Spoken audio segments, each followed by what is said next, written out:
मूर्ति कला का विकास भारत में कैसे हुआ?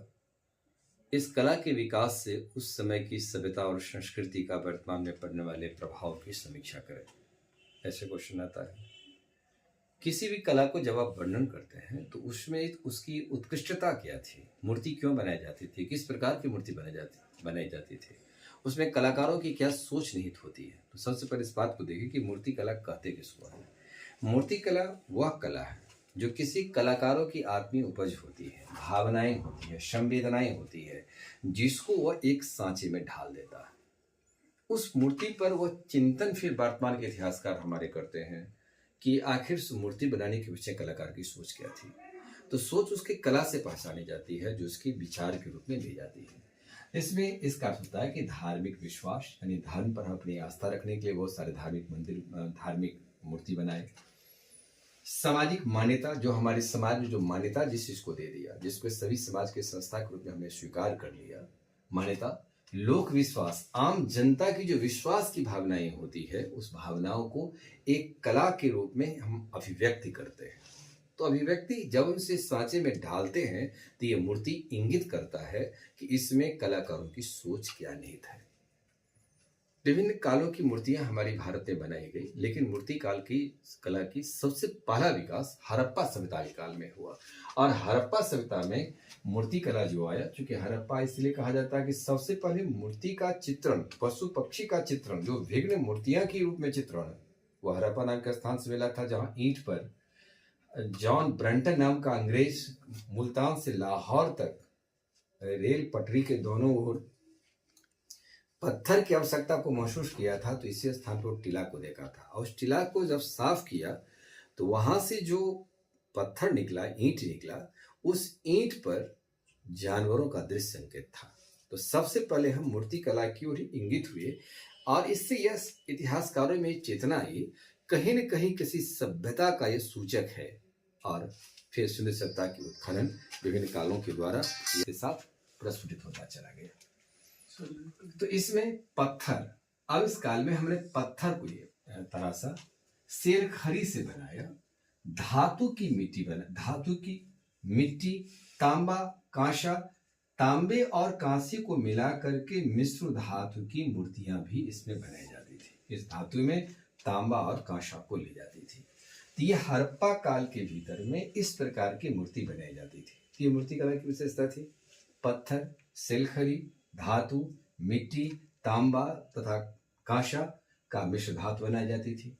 अब जितने सारे मूर्ति का, चाहे तो वह विघ्न मूर्तियां थी, जो इसको छोटी छोटी मूर्तियां कहते हैं, या हमारे किसी चीज की मूर्तियां थी, तो इसी चीज में बना हुआ होगा। वो मिट्टी का भी हो सकता है, जैसे धातु का बना हो सकता है, पत्थर का हो सकता है, सिलखड़ी का बना हो सकता है। अब धातु की मूर्तियां में हम नर्तकी की मूर्तियां मूल रूप से सिंधु सभ्यता में पाए, कारण सिंधु सभ्यता में पुरुष का भी मूर्ति मिला है, लेकिन उसमें सबसे अधिक मूर्ति की मूर्तियां थी, नर्तकी की महिला की मूर्तियां थी। उसमें मातृ प्रधान सभ्यता थी, माताओं की स्थिति अच्छी थी। उसमें से एक ऐसी देवी का चित्रण किया गया है जो उनके उदर से पैर निकला हुआ है, तो यह देवी की मूर्तियां कही गई। अब नर्तकी की मूर्ति की देखिए विशेषता क्या बनाई गई थी। 4 से 5 सेंटीमीटर यह मूर्ति है की ऊंचाई है। यह इसके 2 हाथ, बायां और दाहिना, दोनों हाथ की एक विशेष कलाई थी। ये मूर्ति कला की विशेषता को दर्शाता है कि बाएं हाथ की कलाई से कंधा तक उसकी चूड़ियां होती थी। बाएं हाथ में जब वह चूड़ी को ग्रहण करती थी, पहनती थी, तो इससे वह काफी एकाग्रता के साथ काम भी करती होगी। चूड़ी की लैप भी जता होता होगा, दाहिने हाथ से काम करती हैं तो बाएं हाथ उसका सुरक्षित रहे, तो बायां हाथ से काम कम ली जाती थी। दूसरा बात है कि किसी भी काम को एकाग्रता, जो रुचि जो दिखाया है ये महिला जगत में, बाएं हाथ की चूड़ियां वैसे हमारे हिंदू संस्कृति के भीतर बहुत सारे उपमाओं का संकेत है, जो सिंधु सभ्यता से चलती आ रही है। इसलिए आज भी यदि हम किसी महिला की पूर्ण सौष्ठव वर्णन करते हैं तो दोनों हाथ में चूड़ियां दिखाते, तो समय बदलता है, तो समय की व्यवस्था बदल गई। दूसरा, दाहिने हाथ में कंगन, केयूर का इस्तेमाल करते थे, तो दोनों हाथ की शोभा इस रूप में होती थी। उसके बाद देखिए बाल जो उसके होते थे घुंघराले बाल होते थे। घुंघराले बाल जो पीछे की ओर मुड़ा हुआ होता था, पीछे की ओर सजाया समारा जाता था। यानी बाल सजाना समारना जो एक अच्छे एक सभ्य सुसंस्कृत व्यक्ति के लक्षण होते हैं। तो ये सभ्य और सुसंस्कृत लक्षण को जो दर्शाया है उसमें श्रृंगार की प्रधानता थी, लेकिन बाल घुंघराले होते थे। उसके बाद दिया है कि कमर में मेखला पहनते थे, माने जहां जहां उसका एक आभूषण का या पहनने का श्रृंगार करने का जो भावनाएं थी वो भावना का विकास हुआ। बदलती समय के भीतर में वह मृण मूर्तियां भी बनाई गई, जिसमें पशु का भी बहुत सारे मूर्तियां उसमें बनाई गई है। उसके बाद मातृ देवी की सबसे ऊंची बेहतरीन मूर्ति को सजाया समारा गया है। कुमरा वाला वायल का भी बनाया गया। ये सारा मूर्तियां इस काल में इसी चीज सबके बना हुआ होता था। उसके बाद था कि एक महिला का जो दृश्य बनाई गई है, एक महिला को पूरे गृहस्था आश्रम में अपने बच्चों की मातृवत्सल प्रेम को दर्शाया गया है। मातृवत्सल प्रेम बच्चे को गोद में है, मांग में उसकी सिंदूर है, सिंदूर जैसे कुछ लाल चीज है। इसका मतलब है कि उस समय सिंदूर से भी कहीं न कहीं महिला अपने आप को परिचित थी। पशु पक्षी में जो भी पशु पक्षी अभी हमारे बीच में है, जिसमें कुबरा वाला वायल, गेंडा, खरगोश, इन सभी का फिगर भी होता था, लेकिन वो छोटा ही फिगर होता था। दूसरी बात है कि एक योगी का या पुरोहित की मूर्ति मिली है, जिसमें से यह शेर खरी की मूर्ति मिली जो ध्यान मुद्रा में है। और ध्यान मुद्रा में यह बताता है कि वह कुछ अपने आप में चिंतन कर रहा है, या प्रकृति पर या अपनी ज्ञान साधना को बढ़ा रहा है, ज्ञान साधना का प्रचार कर रहा है। तो योगी की मूर्तियां भी मिला है। तो ये हड़प्पा काल की मूर्तियां इस प्रकार की थी, जो उस समय के समकालीन जितने भी सभ्यता थी, इस सभ्यता से इतनी सुंदर मूर्तियां अन्य काल में नहीं मिला है।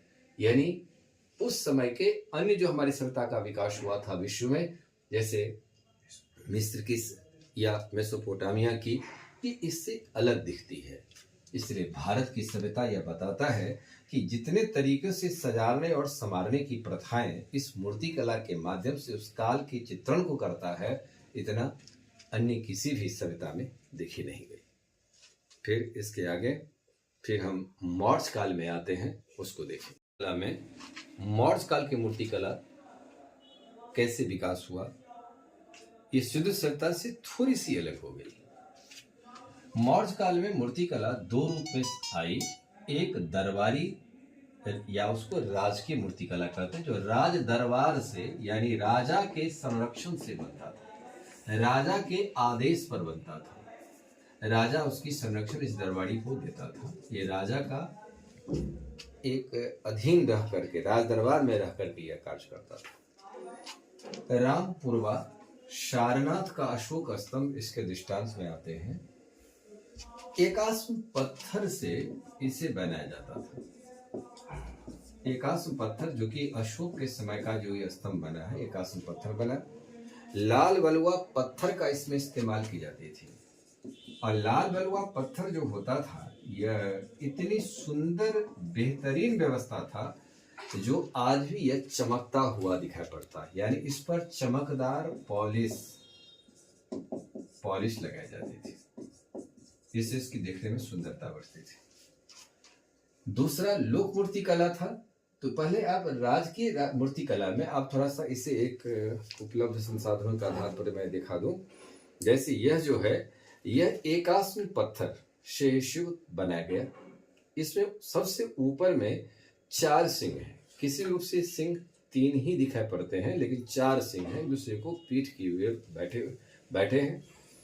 उसके बाद एक इसके ऊपर में एक चबूतरा है, इसी चबूतरा पर सिंह है। उस चबूतरे पर भी इसमें कला का प्रदर्शन किया गया है, जिसमें चक्र है जो परिवर्तन का स्थिति को दिखाता है।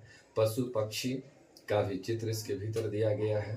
तो देखने में इसकी सुंदरता बढ़ जाती थी। उसके बाद ये उल्टा कमल है।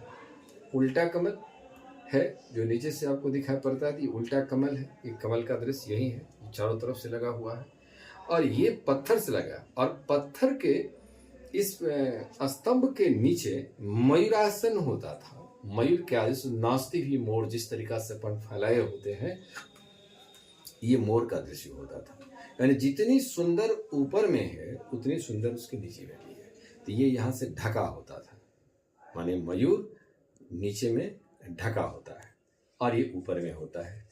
ये जो अभी वर्तमान में इसी चीज़ का जो केंद्र सरकार नरेंद्र मोदी की सरकार ने जो बनाया है कर्तव्य पथ पर, तो ये शेर शांत दिखता है लेकिन उनका सिर थोड़ा आक्रोशित है।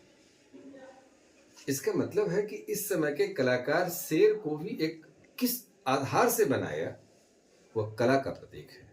इसके पीछे भी उसकी चिंतन का केंद्र था।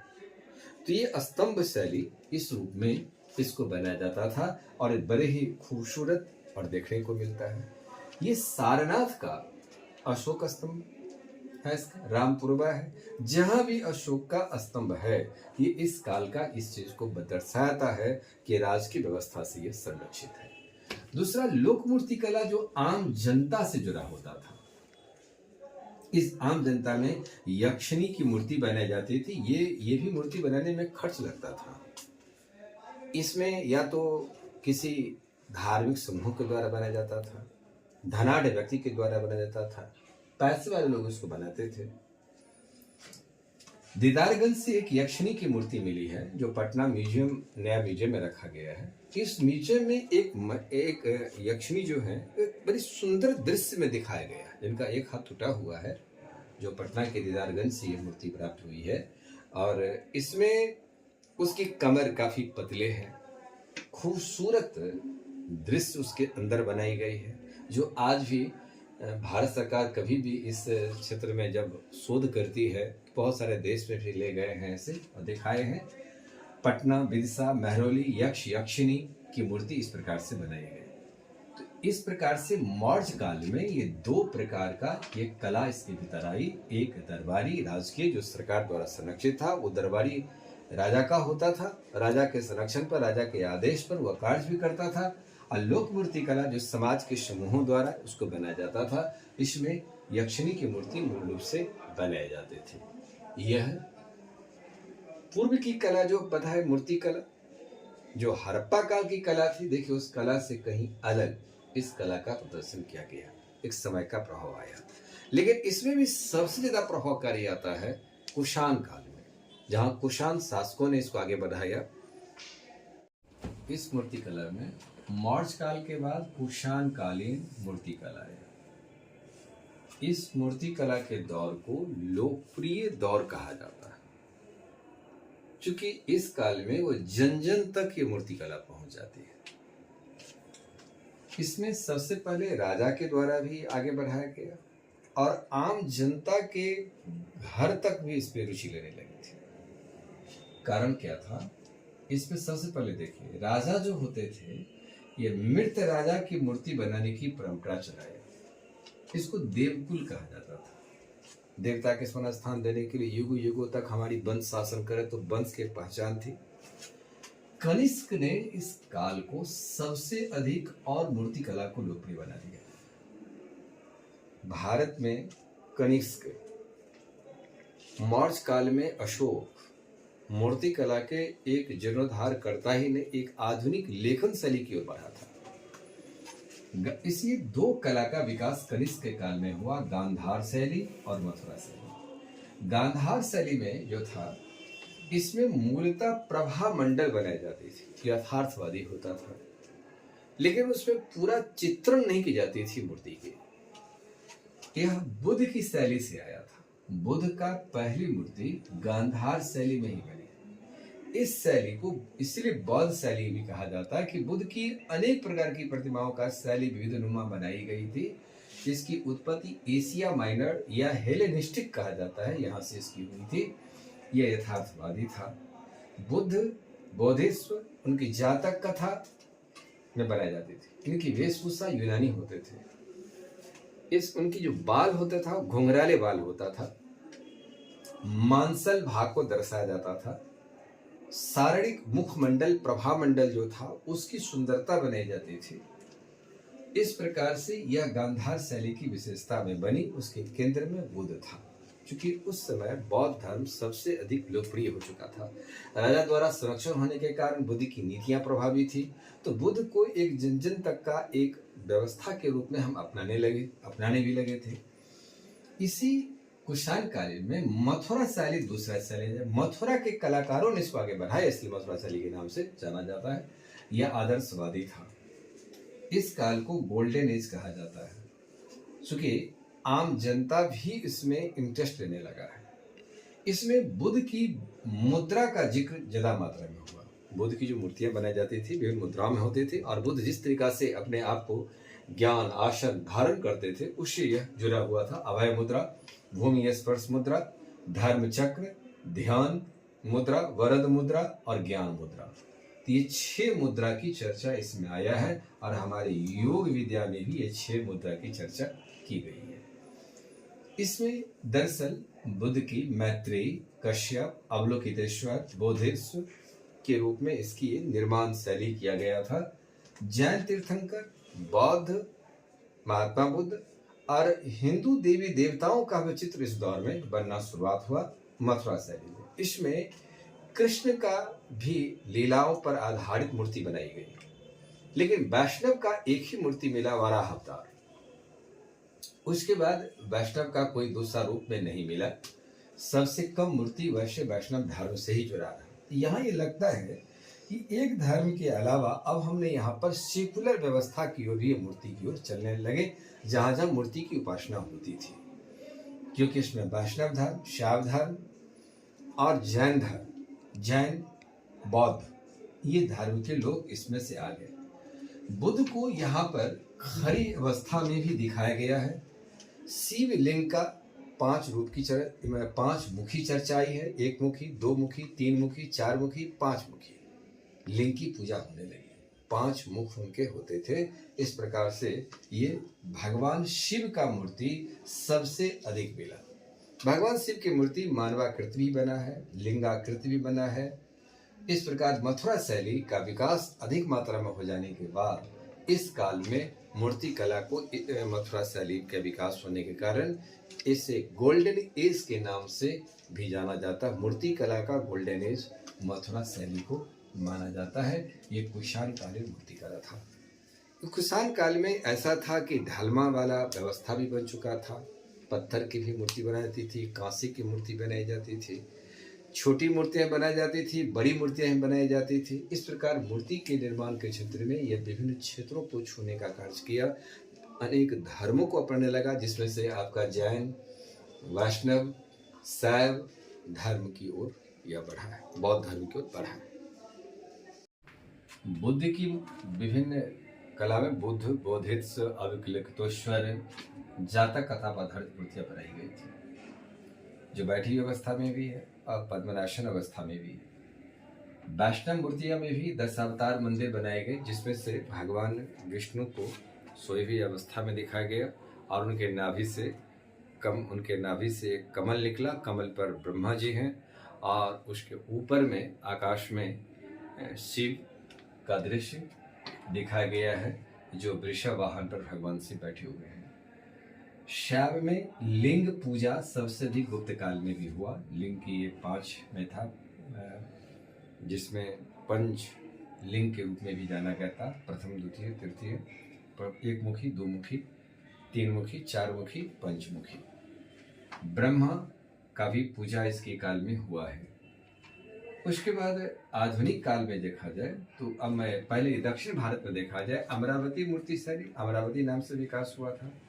चालुक्य मूर्ति कला, नटराज, गजलक्ष्मी, पार्वती, राष्ट्रकूट में भी कैलाश पर्वत, जिस पर रावण ने जब कैलाश पर्वत को उठा रहे हैं तो अपने जो बल का प्रयोग किया है, उनका हाथ जो चिपका है, ये सारे दृश्यों का रावण का हाथ चिपका है। जब भोलेनाथ ने कैलाश पर्वत में हलचल होता हुआ पाए हैं तो उन्होंने अपने एक अंगूठा से, पाँव के अंगूठा से दबा दी है, जिसमें रावण का पाँव चिप गया है। फिर बाद में भगवान उनको मुक्ति भी वहाँ से किया है। तो पूर्व मध्यकालीन में खजुराहो की मंदिर जो देखते हैं, खजुराहो की मंदिर की बना।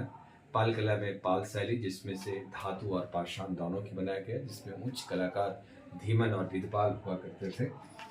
आधुनिक काल में लखनऊ आर्ट स्कूल की बड़ी महत्व रहा था। उसमें उसकी कला के विकास होने के बाद स्टैचू ऑफ यूनिटी वर्तमान काल में 182 मीटर नरेंद्र मोदी की सरकार के रीजन में, यह बड़ोदरा गुजरात में साधु बेट नामक स्थान पर इसको बनाया गया, जो विश्व की सबसे विशाल मूर्ति है। यह इस प्रकार से देखा जाए तो दानेदार पत्थर, बैसाल्ट पत्थर का प्रयोग पश्चिम बंगाल, बिहार, दक्षिण भारत में इस प्रकार इस काल की मूर्तियां का प्रमाण का साक्ष्य मिला है। सातवाहन काल के शासकों ने भी अमरावती मूर्ति शैली को विकास किया था अधिक मात्रा में। तो इस प्रकार से सभी काल में ये विकास हुआ। हिंदू देवी देवताओं का चित्रण जो है वो धातु देवता काल में, इसमें शिव के साथ शिव का जो पुत्र गणेश और कार्तिकेय हैं उनकी पूजा होने लगी थी, सूरज की पूजा होने लगी थी, यम की पूजा होने लगी थी, जो वर्तमान काल में भी ये सब की पूजा